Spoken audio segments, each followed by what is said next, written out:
pero dime una cosa, Jorge, verdaderamente en ese juicio, pues entendemos como tal, ¿no? Un juicio como un proceso en el que se va a revisar si un acusado es culpable de la acusación o no. Verdaderamente en el Sanedrín, en casa del sumo sacerdote, decía Adolfo Orozco, cosa que me parece muy raro, ¿no? Que de pronto una casa se convierta en un tribunal. Juzgado, en un tribunal. Verdaderamente estaban investigando si era culpable o ya lo dan por culpable antes y solo buscan una justificación para la sentencia a muerte. Yo creo que es muy clara la segunda hipótesis que planteas. Sí. Le dicen, él sí ha cometido un delito. ¿Y cuál sería el delito? Le dicen, si él se ha proclamado rey de los judíos, él está en contra del César.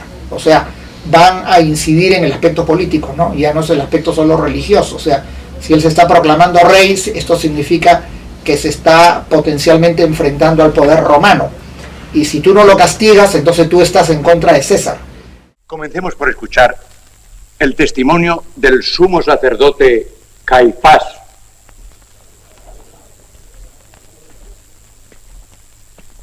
¿Quiere explicarnos brevemente qué era el Sanedrín? Era la Asamblea Suprema de la Nación, y el sumo sacerdote la presidía como jefe en lo religioso. Díganos, ¿qué poderes tenía el Sanedrín? Teóricamente todos, menos aplicar la pena de muerte. ¿Y prácticamente? Prácticamente estaba en una situación muy difícil de precisar. Los del Sanedrín éramos considerados aliados de los romanos, colaboracionistas diríamos hoy. Y por eso ellos nos permitían ejercer una cierta autonomía, especialmente en asuntos religiosos. Con anterioridad a la crucifixión de Jesús de Nazaret, ¿había sancionado Pilato alguna otra sentencia de muerte dictada o aconsejada por el Sanedrín? Sí, muchas veces. Casi siempre por delitos religiosos. ¿Con dificultad? Sin dificultad alguna.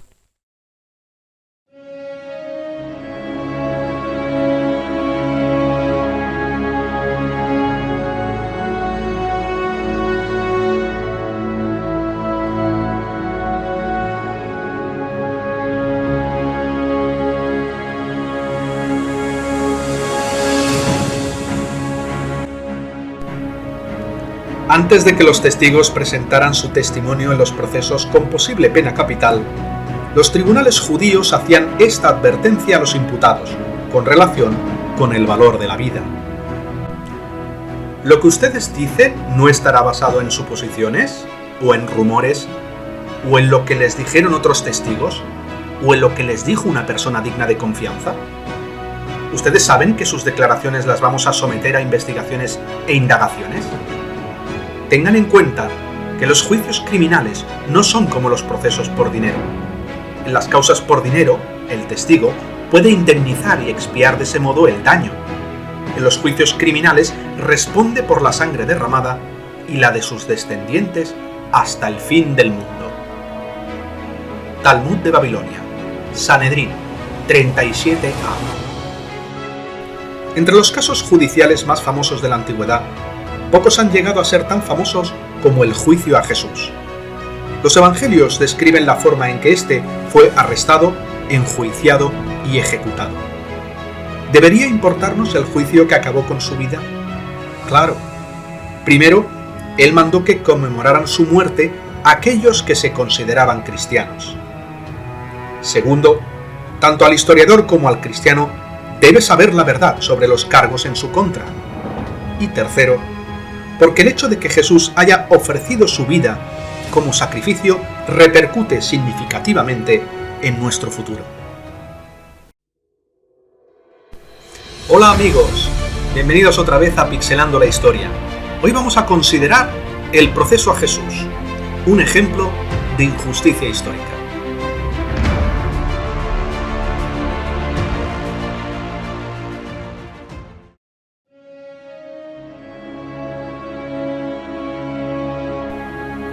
En el siglo I, Palestina estaba bajo el dominio de Roma.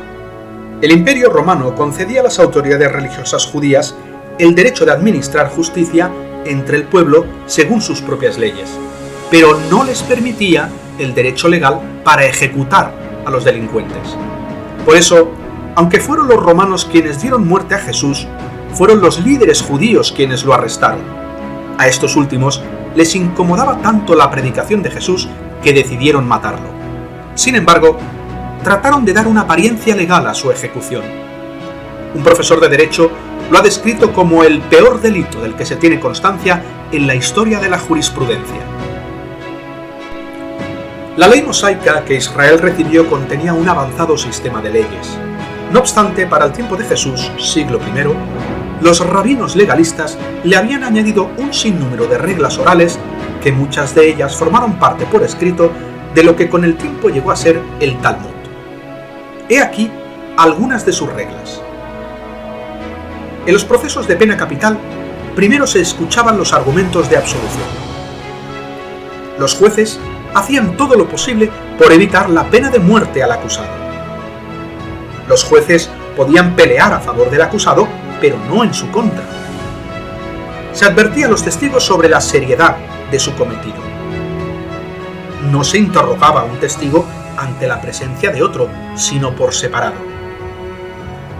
El testimonio tenía que concordar en todos los datos esenciales del acto imputado: la fecha, el lugar, la hora. Los asuntos con posible pena de muerte se debían juzgar de día y concluir de día. Los procesos de pena capital no podían celebrarse en la víspera de un sábado o de una fiesta.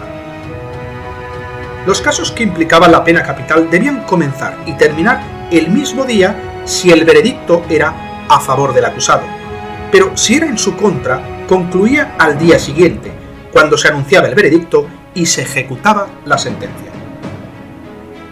Un mínimo de 23 jueces atendían estos casos. Comenzando por el de menor antigüedad, los jueces votaban uno a uno por la absolución a la condena. Los escribas anotaban las alegaciones tanto a favor de la absolución como a favor de la condena. Se requería un voto de diferencia para absolver al acusado, pero 2 votos de diferencia para condenarlo. Si la mayoría ganaba por un solo voto a favor de la condena, se añadían 2 jueces, tantas veces como fuera necesario hasta que se llegara a una decisión legalmente válida. Si no había al menos un juez a favor del acusado, el veredicto de culpabilidad no era válido. De hecho, un veredicto unánime de condena se consideraba indicio de conspiración. ¿Hasta qué grado entonces tuvo el juicio de Jesús base legal tanto en el Antiguo Testamento como en el Talmud? Fijémonos primero en su arresto. Para que este fuera legal, tenían que presentarse 2 testigos ante el tribunal acusándolo de un delito específico.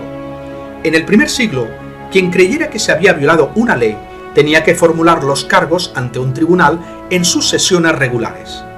Los tribunales no actuaban de fiscales, sino que se limitaban a investigar las acusaciones. Los únicos fiscales eran los testigos del supuesto delito. El proceso se abría solo cuando concordaban las declaraciones de un mínimo de 2 testigos, cuyo testimonio constituía el cargo y conducía al arresto. No obstante, según indican los evangelios, las autoridades judías sencillamente buscaban cómo hacerle desaparecer, pues temían a la gente. Así pues, pensaron que una buena oportunidad para arrestarlo, sin que estuviera presente una muchedumbre, sería de noche. Cuando arrestaron a Jesús, nadie le había imputado cargos en su contra. No fue sino hasta que lo detuvieron que los sacerdotes y el Sanedrín, el Tribunal Supremo Judío, se pusieron a buscar testigos, pero ni siquiera hallaron 2 que concordaran en su testimonio. Sea como fuese, no le correspondía al tribunal buscar testigos. El escritor Alexander Taylor Ames comentó: celebrar un juicio capital sin especificar con antelación el delito que se le imputa al acusado es una verdadera atrocidad. La turba que arrestó a Jesús lo llevó a la casa de Anás, quien había sido sumo sacerdote. Anás comenzó a interrogarlo. Lo que hicieron violaba la ley, pues las acusaciones de un delito castigado con la pena de muerte no debían atenderse de noche, sino de día. Además, cualquier investigación tenía que hacerse en audiencia pública, no a puertas cerradas. Consciente de que tal interrogatorio era ilegal, Jesús respondió a Anás: ¿por qué me preguntas? Pregunta a los que me han oído de qué les he hablado. Ellos saben lo que he dicho. ¿Quién era el acusador de Jesús? Hasta donde yo entiendo, el Sanedrín es el que El acusador. El juzgador. ¿Y quién es el juzgador? El juzgador es el Sanedrín. O sea, tenemos aquí juez y parte. Juez y parte. Ahora, Sí, tenemos también... Y es que eran los testigos, no el acusado, quienes se suponía que declararan. Con las palabras del Nazareno, un juez honrado habría entendido que debía seguir el procedimiento correcto, pero esa no era la intención de Anás. La respuesta de Jesús solo logró que uno de los oficiales le diera una bofetada, una de tantas agresiones que tuvo que soportar aquella noche. En el capítulo 35 del libro bíblico de Números se registra la ley sobre las ciudades de refugio. Allí se señala que el acusado tenía derecho a ser protegido mientras no se le declarara culpable. Jesús merecía tal protección.